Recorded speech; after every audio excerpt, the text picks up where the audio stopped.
எல்லோருக்கும் வணக்கம். இன்றைக்கி நம்ம வீடியோவில் என்ன பார்க்க போகிறோம்னா, வாட்ஸ்அப்பில் மற்றவங்க போடுற ஸ்டேட்டஸை நம்மளால் பார்க்க முடியும், ரீப்ளை பண்ண முடியும், மேலும் மியூட் பண்ண முடியும். ஆனால் நம்மளால் டவுன்லோடோ ஷேரோ பண்ண முடியாது.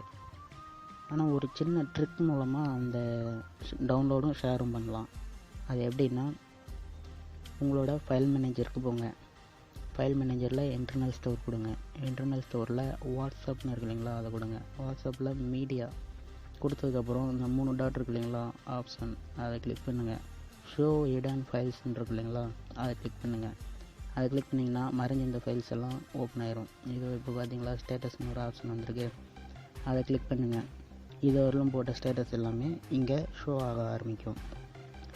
இதில் ஒரு மைனஸ் என்னன்னு கேட்டிங்கன்னா, வாட்ஸ்அப்பில் எப்படி 24 மணி நேரத்தில் அந்த போட்ட ஸ்டேட்டஸ் மறைஞ்சிருதோ அதே மாதிரி இதுலேயும் மறைஞ்சிரும்.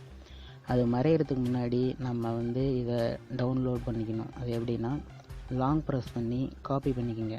காப்பி பண்ணிவிட்டு ஏதோ ஒரு ஃபோல்டருக்குள்ளே போட்டுங்க. நான் இங்கே எஸ்டின்னு ஒரு ஃபோல்டர் ஒன்று வச்சுருக்கேன், அதுக்குள்ளே போட்டுக்கிறேன். எஸ்டி கிளிக் பண்ணிட்டு காப்பி பண்ணிக்கோங்க. காப்பி பண்ணிட்டிங்கன்னா இங்கே பேஸ்ட் ஆயிரும். அவ்வளோதான்.